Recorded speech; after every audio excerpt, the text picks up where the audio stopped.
Sabi mo, sinatid mo kami dito ngayon. Walang upuan. Tapos, yun naman, walang floor lang. Uuwi na kaagad siya. Uwi na agad ako. Baliwala yung kakakong chips. Pati yung una na dala ko. Saan ako mag-aantay? Uy, may Jollibee dyan sa ano, hindi na ano natin. Uy, may Jollibee talaga dun. Dun na lang ako i-grab.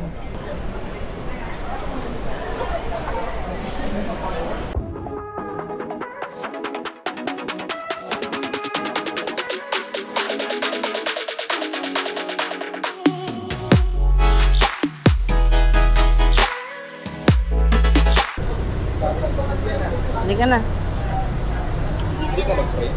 Ito.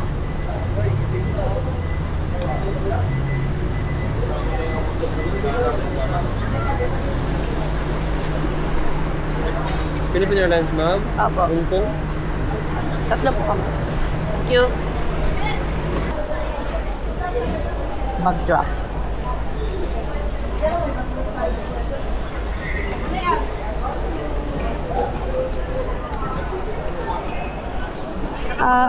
Apo. Thank you po.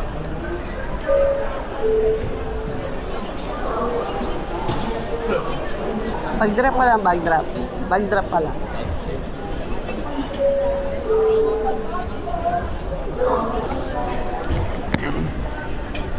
The cute eh. Alala ko, sinundo natin siya dito na bad trip siya. Hindi pala kakain. Hi. Ay, kaya ko. Na. Dito na naman pinagbayad ako ng $100. Morning po. Po? Hong Kong po. Passport.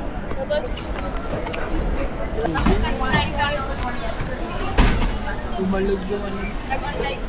Maliit na pala ako yan. Thank you. Bye.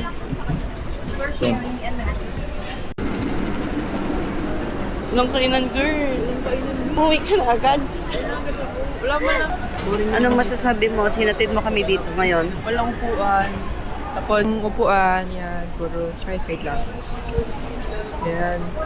Ito nyo naman, walang kainan. Tapos isang floor lang. Uuwi na kaagad siya. Uwi na agad ako. Baliwala yung kakakong chips. Pati yung una na dala ko. Ang dami niya pang dala-dala. Saan ako mag-aantay? Labangan na dito. Uy, may Jollibee dyan sa ano, hindi na ano natin. May nakita nga ako dyan sa labas. May Jollibee talaga dun. Dun na lang ako i-grab.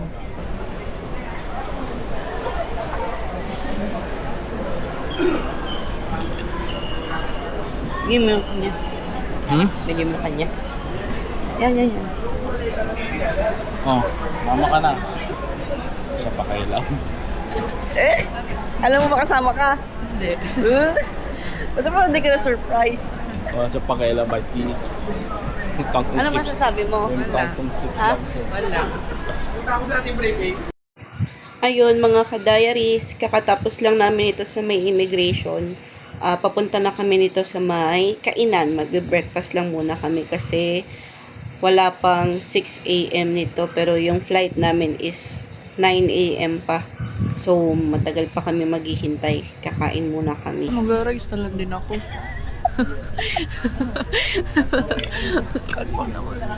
Susunod, pag-uwi namin. Yan yung kakainin namin.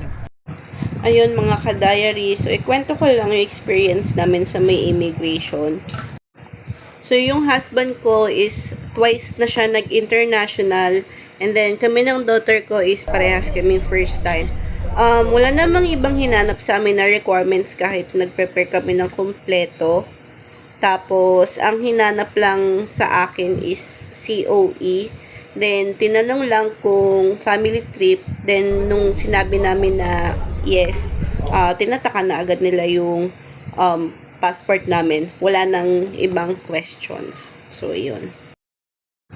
Dito, naghihintay na lang kami na mag-open yung boarding gate para makasakay na kami sa may airplane. So, dito lang muna kami sa taas naghintay kasi nasa gate 9 yung boarding gate namin. So, doon pa siya sa may baba.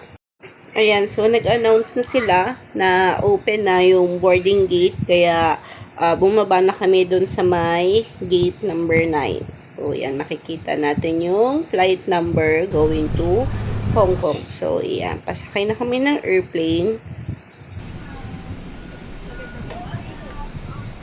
Yan, tinanong lang ng flight attendant kung anong seat number, and then ituturo nila kung saan yung pinakamalapit na daanan papunta sa may seat number.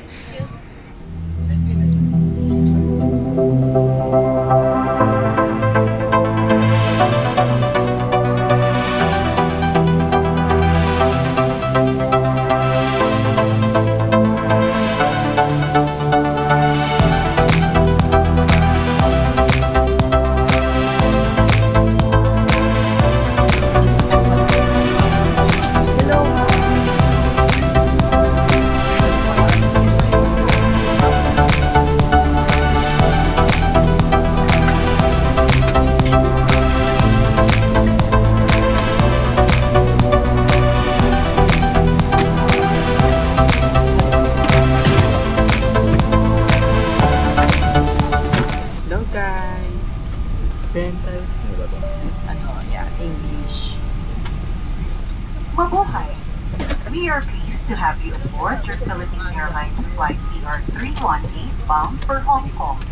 Any assistance during the flight, please feel free to inform our cabin crew. There is no time. We can receive me. Please take your time.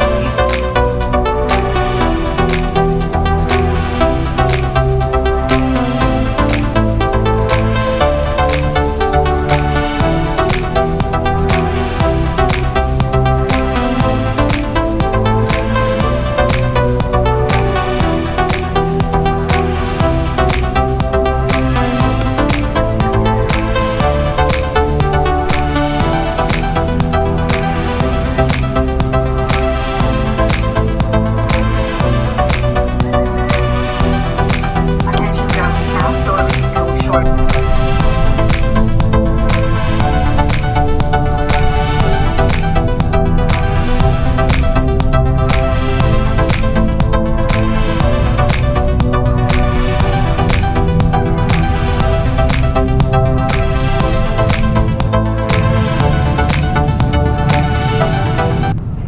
Ayan, so may pakain si Philippine Airlines.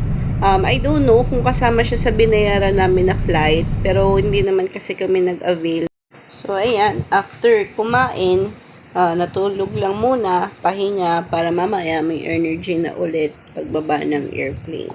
So, yan. So, sa flight, mainit, pero pagdating ng Hong Kong, masama yung panahon, sobrang lakas ng ulan, and ilang beses umikot yung eroplano kasi hindi makapag-land sa may Hong Kong International Airport dahil malakas nga yung ulan tsaka yung hangin.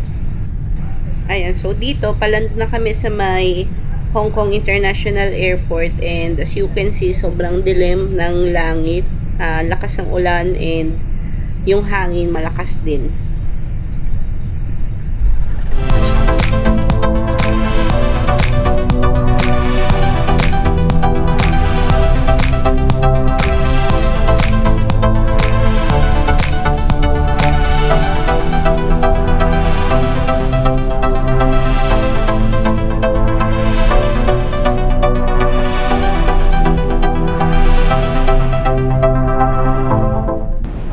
Ayan, dito landed na kami sa may airport.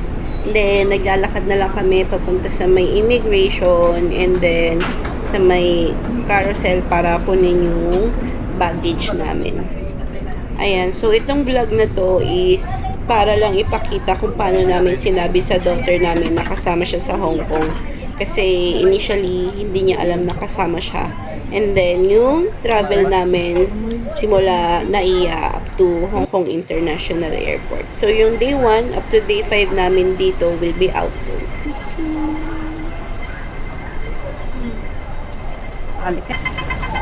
Dito kami sa may Wokalator, mga ka-diaries, kasi sobrang haba nitong lalakarin simula sa pagbaba ng eroplano hanggang sa may immigration nila. Ayan, and then yung naririnig nyo, yan yung maririnig nyo sa Hong Kong during your stay sa mga stoplights. Puro ganyan yung tunog. So, isa yan sa mga mamimiss nyo kapag umuwi na kayo from Hong Kong.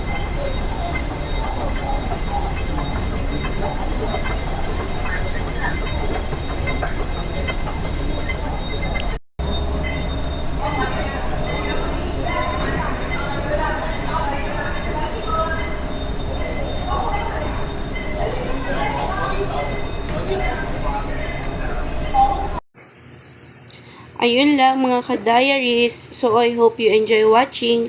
See you on the next vlog. Bye!